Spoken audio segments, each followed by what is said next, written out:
Hey there, welcome to our channel. Want to track your business expenses and income in more flexible way without messing up your chart of accounts?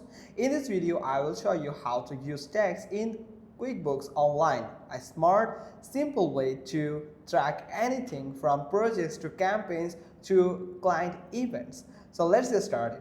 So first, what are tags? Tags are custom labels you add to transactions in QuickBooks Online. Think of them like sticky notes.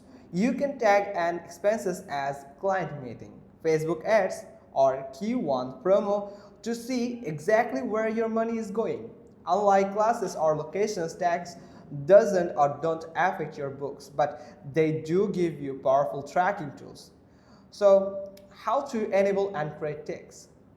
So first, click on the gear icon at the top right corner here. So once you have clicked on it, then select the text under the list. Here you can find the list where you can find the text. So right now I don't have one here. So I don't have right now the tax option. So once you find the tax option from here, you can find this type of interface, the tags here in the manage section. So where you can find all the tags are listed here. So right now here you can see no tags are available because there is no tags created yet. So you can do is simply click on this new button here. So once you have clicked on this drop down, there are two options available, that is tag group, and you can only use a single tag to track your invoices, track your payments, or any other thing that you want.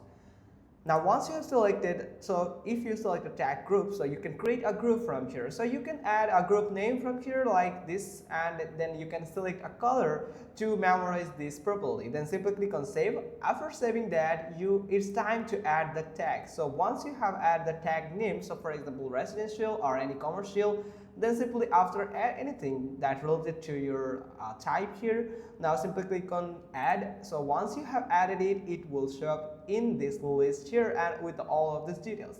Now once you have added tags, now you can do is open an invoice or start creating an invoice. Usually you do. So once you have probably add all the or fill up all the fields from here in this tax section, you can add your tags that will be hidden in this invoice, but you can track it without any type of hassle. So you can simply click on it. Once you have clicked on it, you can find all the tags that are you have added. Then from there you can easily select a tag, so you can add the tag from here, so you can track this invoice or any payments. So that's how you can just simply do it. Hope you found this video helpful. If so, then give us a thumbs up. Don't forget to subscribe our channel, and thanks for watching. Till next time.